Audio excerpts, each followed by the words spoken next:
Hey everyone, welcome to the Amber May Show. I'm Amber May, and we're going to talk about a few different things. But before we get started, I just want to let you know that if you are interested in building a legacy wealth, then I have a link in the description. You're going to want to check that out. Also, it's sustainable tax-free retirement. That sounds amazing. But the most important part about what I do to help people is I help them with living benefits. So if you get ill or injured and you can't work, that's the number one reason why people go into foreclosure, and I can help with that. So click the link to learn more. And natural health, that's what the name of the game is, right? None of us are out there trying to get a whole bunch of shots. Well, I can't say none of us, but the people that are on my channel, most of them just don't feel comfortable getting the shot yet. So if you're interested in natural health, then essential oils just might be the thing for you. So check the link to learn more. So on locals, and I'm on locals too, so I would hope that you would subscribe. I'm going to start putting more stuff on there. I just opened my locals channel, so it's the ambermayshow.locals.com, the ambermayshow.locals.com.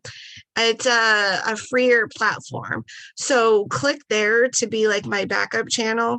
But Patrick Burns on locals dropped some information that I thought was interesting, but he went into detail, but I have not subscribed to him yet. So I don't know exactly what he said in his video, but if you subscribe to Patrick Byrne on local, you might want to check that out. But his title said something quite exciting is going to happen this Friday. Things are going to start cracking. So I'm not exactly sure what that means. I would imagine it has to do with the audits, possibly. Who knows? Not really sure. But that's something to be looking out for. Man, the narrative is just breaking apart, right? From the coronavirus to election night, things are really starting to come to light. The truth is setting us all free, which is great. And that's because patriots finally got involved from across the nation. Now, before I get into the show today, I want to encourage you to start your own audits in your own state. I don't care if your candidate's won, because you could be like Arizona and they start infiltrating your state to turn it blue. They're dumping millions, if not billions of dollars into Arizona to turn the state blue. And in the legislative hearing in November, one of the witnesses said that the Democrat Party had told her they are here to turn the state blue. They had people in the courthouse ready to file whatever legal means that they needed to do just to ensure that all their voters counted. They had people, a whole bunch of people come into the precinct from one particular apartment complex that seemed to have just recently moved in. And I think that also happened in Colorado too, when they were trying to make weed legal there. Well, weed is now legal here, and I have to wonder, were there a lot of people that moved here during a couple of weeks of November 3rd? And then I wonder if they moved out. What I got to say about that is, like, you have to wonder, if you can't win on your own, maybe you shouldn't even be trying. If you have to cheat to win, I don't know.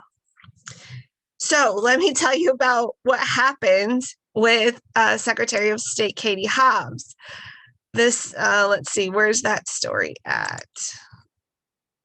Republicans moved to limit power of Arizona Secretary Katie Hobbs. She is the Democrat Secretary of State, Katie Hobbs, amid the GOP-led state Senate audit of the 2020 election. The Arizona House and Senate Appropriations Committee narrowly passed a bill Tuesday that would strip Hobbs of her ability to defend election lawsuits, giving that power to Attorney General Mark Brnovich. The bill would make clear Brnovich has sole authority to defend Arizona's election laws, procedures, and lawsuits. Hobbs called the bills partisan politics and an attempt to prevent me from doing the job Arizona voters elected me to do. I have to wonder, did they really elect her to do it? Because she's been fighting the audit along with the Board of Supervisors But so I feel like they're saying actually the truth with what they're doing, because they told us it was a free and fair election. It was a perfect election. There was nothing wrong with the election. So if it was perfect, it was free and fair, then why are you fighting the audit? Why? You would want the audit to back up your claim. If you had nothing to hide, you would give like every evidence. Oh, you needed this, here you go. Oh, you needed that, here you go. Let me help you so I can prove my innocence with the Maricopa County voters. But the Secretary of State and the Board of Supervisors have been fighting it tooth and nail, which means to me that what they said in the beginning was an outright lie, that they're actually telling us by their own non-admission that it was not a free and fair election. Otherwise, if it was, and you felt really good about how everything went, you would just help with the audit and not try to fight it. So you really have to ask yourself, why are you fighting something that's going to prove the truth? Like, and you said that it was a great election, nothing to see here. So anyways, that's annoying, right? Back to the article. The bill would make clear Brnovich has sole authority to defend Arizona election laws, procedures, and lawsuits. Hobbs called the bill partisan politics and an attempt to prevent me from doing my job Arizona voters elected me to do. I wonder if we're going to find that out, if Arizona actually elected her. And that was according to the Epoch Times. The bill still needs to pass the full legislature and be signed by the governor of Doug Ducey before it becomes law. And I don't know. I have no way to guess how Doug Ducey is going to be with that. I have no idea. I don't trust him, so who knows which way he will lead on that. So did you know that the Biden administration shut down Trump's administration's investigation into the origins of the coronavirus, the China coronavirus? Now, he was saying the China virus from the beginning. And you know what? He was the president of the United States. He had all intelligence at his fingertips. So he knew a lot. But I'm not exactly sure why he couldn't say everything that he knew. I'm not really sure. I know that he had really good reasons to not say some of the things. But you know what? Thank God for Donald Trump, because President Trump really lit a fire under all the patriots from California to New York. And things are changing. It's not just like status quo anymore. Parents are going to the school boards, finally getting involved in the school boards. They trusted the schools for far too long and being indoctrinating their kids. And I'm just disappointed with the last year and a half forced to do online schooling, when it's been told by so many doctors that this virus was not affecting children. And if it was, it wasn't the same way as adults. And so it just was just frustrating with the schools. So I'm glad parents have been getting involved with the school board. Actually, I was talking to a lady last week, and a whole bunch of parents went to a school district, and the school district was so afraid, I guess, I don't know, of the parents being there, which I don't know why, unless you had something to hide, that they all left and they wouldn't have the meeting. And so the parents had an own election and elected a brand new school board. I was so proud of that story. I thought that was amazing. So if you have nothing to hide, then why would the Biden administration shut down the investigation for coronavirus, especially when the taxpayers have been funding this whole thing? Dr. Fauci has been speaking out of both sides of his mouth. There was that C-SPAN video that went viral around the internet where Senator Rand Paul, who's also a physician, by the way, I didn't know if you knew that. So it was one physician against another physician. I thought that was brilliant. He was asking him, are you funding the Wuhan lab with gain of function research? And Dr. Fauci lied. Actually, he said 3 different things. No, I'm not. If we were, this is why. And then we're doing it because. So in that thing. So he was like lying that whole time, and he kept changing his story. We are not.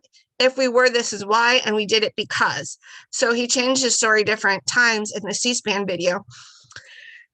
And now just more and more evidence is coming out that you and I, our money went to go fund this gain of function research. And I'm angry because I don't think any scientist should be dealing with something like that. If there's a virus out in nature that would not affect humans, leave it the F alone, right? Why are you going to mess with something that could potentially kill millions of people? I think that's a horrible thing to do. I don't like their when people ask them why they're doing it, and they're saying, oh, because we're trying to protect our people in case of biological warfare. I don't buy that. I don't buy that argument at all. So the fact that you and I were funding a biological weapon, more or less, a gain of function research, a virus that never would have affected us had doctors and scientists not messed with it. I mean, I'm angry, and I'm angry because it hurt you, and it hurt me, and it hurt a whole bunch of people. And if you're new to my channel, it's hurt me. I started looking into this in July, thinking this is just crazy. My friend had to go into the hospital for end-stage breast cancer, and before Corona, anytime she went into the hospital and she had any stays, I got to go visit her. I got to hold her hand. I got to sit by her, I got to take her mind off of what was going on. And then COVID hit, and suddenly hospitals became more or less like a prison. Once you let your loved one in, you had no access to them. And you need an advocate for you when you are sick in the hospital. You're on a lot of times medications that mess with your mind, where you can't make great decisions, or you're not coherent enough to make good decisions. So you need someone there to advocate for you. That was forbidden for anyone during the COVID-19, the highest peaks for almost a year. That was forbidden. So once you put your loved one in, that was it. You weren't getting any information unless the physicians and the nurses had the ability to call you. And even then, when it's not face-to-face, the likelihood of you getting to really truly fight for your patient is very slim, and it was frustrating. And she was alone for 3 months of her life. She was alone, and I was trying to reach all of my representatives to try and have them change the rules, because I just thought it was terrible. For one, it wasn't Corona. Okay, number one, it wasn't Corona. Number two, my friend was terminal. I just thought that it was just horrible. And then still, even in this factor, sorry if you've heard this story before, but if you're new to my channel, I want to let you know why I hate this coronavirus so much, and the fact someone created it.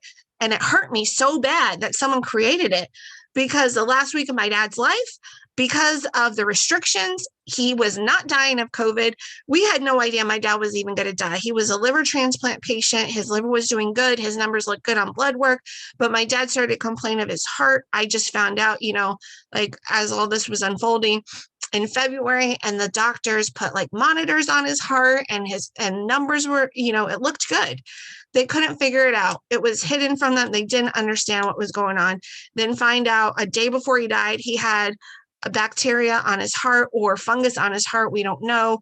And it was eating his heart valve for who knows, months, weeks, and it killed him. He didn't die from COVID-19, but I could not speak to my dad.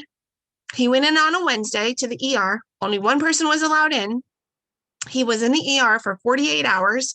I tried to go see him the next day with my mom. She was the only one allowed in there. I had to go home. Friday, my sister and my mom went to go see him because only 2 people were allowed in the room. I'm so grateful my uncle, his brother, flew in to go visit with him on Friday, because Saturday he died. And when I saw him on Saturday, he had a ventilator in his mouth, so he couldn't speak. And so they took that away from me. I tried to go see my dad. I would have gone down there Friday if I could have, if it would have been more than 2 people. And then there was only 1 person in the ER. I'm not sick. I'm not going to get anyone sick. So this hurt me. And it hurt me also mentally, being shut down in my house like I'm on house arrest.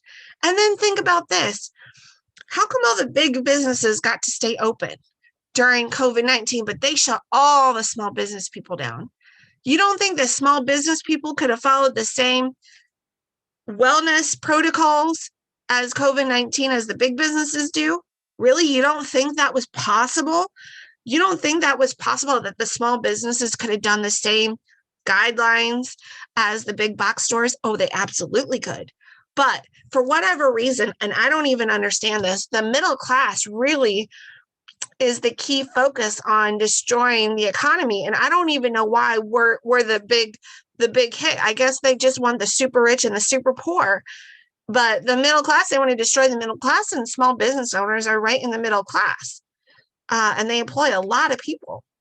And so, I was feeling depressed, not being able to see anybody, and then mourning the loss of my friend during this time, and so on and so forth. So yeah, I'm freaking angry about this. Our children's lives were disrupted. I'm sure you as parents were not allowed to have big moments with your children that they'll never get back again. So do I hope these people see punishment? I absolutely hope they see punishment. I just fear that the likelihood of that happening is slim to none, because they're very powerful and their friends are very powerful. I just hope God, he would be the only one who would be able to step in and see justice be done to anyone involved with COVID-19. So the Biden administration wants to not investigate any of the origins of the China coronavirus. And if you've watched any of my shows before, I think you're going to understand why. And I encourage you to go back to my channel and check out some of the shows, because I lay a very great argument out for that. But get this, the Senate chamber cheers after Senator Rand Paul's amendment banning funding of gain-of-function research in China, and it passes unanimously. I can't believe that, right? I can't even believe that, unanimously in the Senate. Cheers could be heard in the Senate chamber after an amendment introduced by Senator Rand Paul to ban the funding of gain-of-function research in China was passed unanimously. Gain-of-function research, where we take a deadly virus, sometimes much more deadly than COVID, and then we increase its transmissibility to mammals, is just wrong, Paul said. When introducing the amendment, any gain-of-function research should not be funded in China with U.S. taxpayer dollars, and I recommend a yes vote. Paul's amendment was then sent to a voice vote and was approved, eliciting cheers from throughout the chamber. Honestly, I don't even want America to be doing gain-of-function research. I guess we have several level 4 laboratories in the U.S., and I just don't agree with this kind of research. I really don't. I just don't think it's ethically and morally right. The amendment comes 2 weeks after Paul confronted Dr. Fauci during a Senate hearing, pressing the infectious disease expert on whether the National Institute of Health was funding gain-of-function research in China. Fauci denies the NIH supported gain-of-function research at Wuhan labs. This gain-of-function research has been funded by the NIH, Paul said during the hearing. The collaboration between the U.S. and Wuhan Institute continues. Dr. Fauci, do you still support funding the NIH funding of the labs in Wuhan? Paul asked. Senator Paul, with all due respect, you are entirely and completely incorrect that the NIH has not ever and does not now fund gain-of-function research in the Wuhan Institute of Virology, Fauci responded.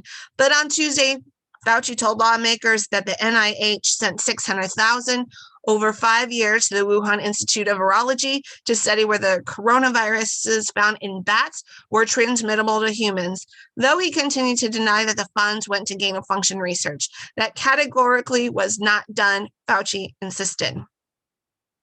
We had a big scare with SARS-CoV-1 back in 2002, 2003, where the particular virus unquestionably went from a bat to an intermediate host to start an epidemic and a pandemic that resulted in 8,000 cases and close to 800 deaths, Fauci said.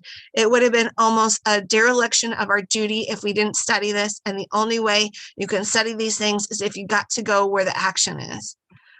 I don't know how they sleep at night. I really don't. So I don't know if you knew this, but Mike Lindell was on the War Room, and he was telling them on the show that he was going to go to the Republican Governors Association conference. However, He was kicked out of the Republican Governors Association conference after promising on the show with Brandon to confront the Arizona and Georgia governor about election fraud. Maybe he shouldn't have been vocal about that and just gone on the sly and then did it after he was there. I guess he was asked to come, and then when he got there, he was not allowed to attend. Lindell vowed to confront 2 governors about fraud in their states. And Lindell said he had to flown in for 3-day conference, but minutes after getting his credentials at the JD Marriott Hotel, one of the event coordinators approached him and said he would not be permitted to attend any of the RGA events.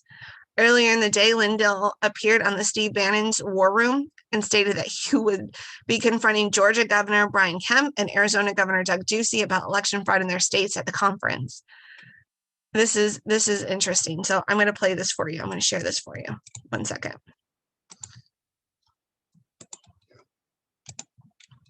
I want to just optimize. Okay. I want to bring in now Mike Lindell. Mike, and this is to set the table. Mike, remember, is not an old China hand. And it's not. Or it's in the book by Josh Rogan. They break out who's in these confrontation realists. The Super Hawks are Bannon and Navarro and a handful of others. The Super Hawks theory of the case. This is not about confrontation. This is not about competition. This is about a transnational criminal organization that is the Chinese Communist Party that must be destroyed root and branch today.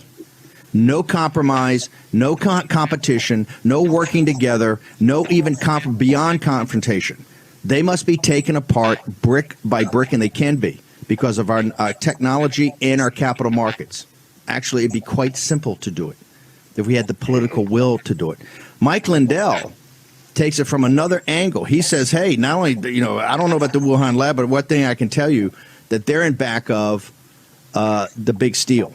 That the railhead of that is the Chinese Communist Party. Now, remember, what we're doing at the War Room is working and supporting and making sure people have information, what I call the ground game. That ground game is in Arizona. It's now metastasized to Georgia. The mainstream media is in total meltdown. It's in New Hampshire. It's already in Antrim County. It's in Michigan. It's going to get bigger there. It's in Wisconsin. It's in Pennsylvania. It's going to be in Nevada. Okay, that's the ground game. What Mike Lindell is what I call the air game.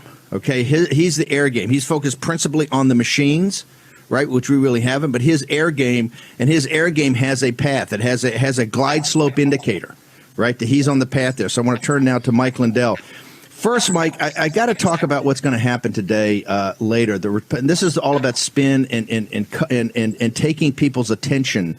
This is the shiny toy they try to put over here. You're going to be the Republican governors meet today, I think. They have conferences and all this stuff.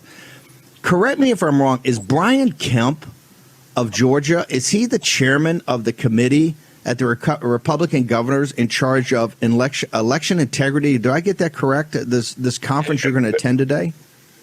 That is correct. I looked at that and went, what? It's pretty amazing that he's in charge of that. And then Doug Ducey is chairman of the whole organization. And it'll be interesting conversations with them. I want to quick right where you were showing a little bit ago, Steve, where MSNBC says, you know what? We have breaking news here. This thing that used to be a conspiracy theory, now it looks like it came out of the Wuhan lab. But we didn't believe it when Trump's people said this back in 2019. Well, that's what's going to happen with this election fraud. You're going to see it. Amen. I can't wait for the day when MSNBC and Rachel Maddow and some of these other ones say, you know what? Breaking news. It wasn't a conspiracy theory. This was real. China attacked our country. And all these politicians like your Brian Kemp and your Doug Duceys that didn't do anything or that tried to maybe block it. And it's very sad. But at least it's like I said the other day, I was with a bunch of people talking about this election. I said, this is so strange to be holding a royal flush in a poker game and you just wait for the right time to say, hello, here it is. And it's got to be perfect timing. And that's what we're headed for now. I want to go back, by the way, my co-host, Raheem Kassam, back from Arizona. He's our wingman today in studio. Maureen Bannon joins us. Go back to Kemp and Ducey, and this is about establishment Republicans. It's not only did they not assist, they have been the central roadblock. Am I incorrect in your efforts? And you've been at the tip of the spear, more so than people at the White House, more so even than the president. The president tried to get it done, but you've really been grinding state by state, locale by locale, putting your own money up in this fight, being sued, being deplatformed. You had to build your own social media platform. Have the Kemps and the Duceys of the world not just been, neutral? They've actually been working on the side that wants to suppress this information. Is that not correct, sir? That is absolutely correct. And, I believe, I've said it before. I might give them a little grace that they didn't have the evidence I had back then, but they certainly had enough evidence with everything else to Doug Ducey, the day that they did 10 hours of evidence, he announces in the morning that the state, it's a good election. I don't know how you sleep well at night, Doug, on something like that. And Kemp's even worse. Kemp went and threw it on to Brad Rassenberger. I mean, he did everything he could to block Georgia's from getting audited. And he did it day after day after day. And then he comes out and he says, well, now I want election integrity. Let's talk about the mail-in voting and stuff. Brian, you need to talk about the machines. All you're doing now is trying to deflect and say, let's talk about election integrity and mail-in voting and IDs and stuff. Why don't you talk about the machine? Georgia's got more Dominion machines than anybody in the country. And this is where he's hiding something. There's no logical sense to it. And I hope I get him one-on-one tonight, on him and Doug, and be able to say why. Why would you do this to America? Why would you do this to the United States? What's behind that? Give me some logic. Why have you not got behind your states right now? Maybe the time is right, Steve, that they could get a little little saving grace, I guess, would be the word, to get behind your state now and get these machines uncovered and get that ground game going and get these dominoes to start falling. Every day that goes by, the CCP and the Democratic Party are destroying our country right now as we speak. They're using that party to destroy our country every single day that goes by. And right now we're in a race against time. I'm bringing all my stuff to the Supreme Court in 5 or 6 weeks at the latest. And all the ground game that's going on, these states could fall like dominoes right now. Real quickly, we only got about a minute in this segment. We'd love you to stay over. Are you planning to confront these two tonight? Because why is Ducey not providing any security? Why is Ducey not supporting the audit? Why is he not supporting the Senate in Arizona? Why is Kemp not supporting what's going on? Where are these guys are AWOL? And I don't want to hear their happy talk about election integrity. 2022 doesn't matter.